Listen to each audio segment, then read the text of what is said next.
Community in the classroom is one of the highest indicators with students feeling like they are able to complete coursework and to be successful in that completion. This is referred to as self-efficacy, or the belief that they have the resources and the ability to be successful. Students who feel connected to their peers have increased sense of belonging as well, which can in turn lead to success in their courses and programs. The idea is, if I feel like I belong here, that means I can also visualize myself as being successful here. The way that we encourage this is through building connections with students. Transactional distance learning theory is a model for conceptualizing how there are several points of interaction in any given course. While Moore initially framed this as a way for us to think about online or distance education, this can be applied to all courses.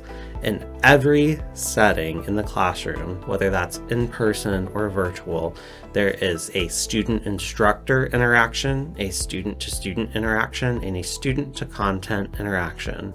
In order for students to have a sense of belonging or a self-efficacy, all of these interaction types need to be working together. It's not enough just for students to receive feedback from me as the instructor, but also from one another, so that they can see one another as experts in their fields, as resources that they can rely on, and as people who are capable of success just as much as they are. Additionally, student-to-content interactions are important, as students are able to see themselves reflected in that content, able to engage with that content, and able to feel like that content is relevant to their lives.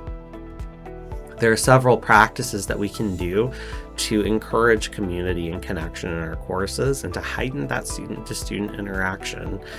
There is a spectrum of the ways that we can tackle this based off of effort, so the amount of energy that would go into enacting these group work activities, time, the amount of availability that we have either within a course meeting, a unit of planning, or an entirely designed course, as well as trust and the idea that we will need to create a culture in our courses of community and growth in order to enact these practices.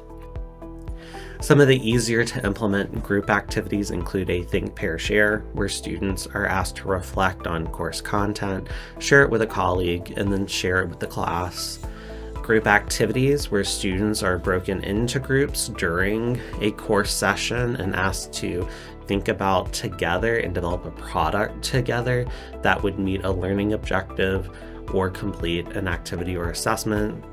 A jigsaw, which requires a lot of intergroup trust, as students have a part of the learning outcome or the course activity that they're being asked to do, and then will be asked to assemble that together as a course.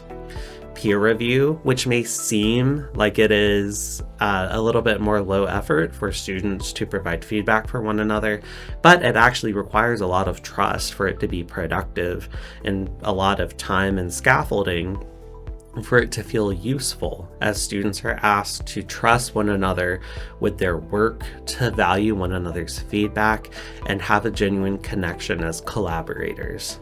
And then there are whole pedagogical framing devices, such as the critical friend group model, which encourages students as practitioners to think about how they are producing content and trust one another as being a part of a community of practice. This is particularly helpful in project-based courses where students are developing a product or a portfolio that they will then need feedback on from their peers and implement changes based off of that feedback. And then team-based learning, which requires an entire course design for students to operate as team members to accomplish or produce something by the end of the course. All of these are activities that you can implement in your courses to increase that student-to-student interaction at various levels and encourage community. Think about the ways that you can integrate group work in your own discipline in a way that makes sense to you, whether that's just by having students talk to each other through a think, pair, share, or redesigning a course to have a collaborative component. There are plenty of ways for you to strengthen the community of your courses.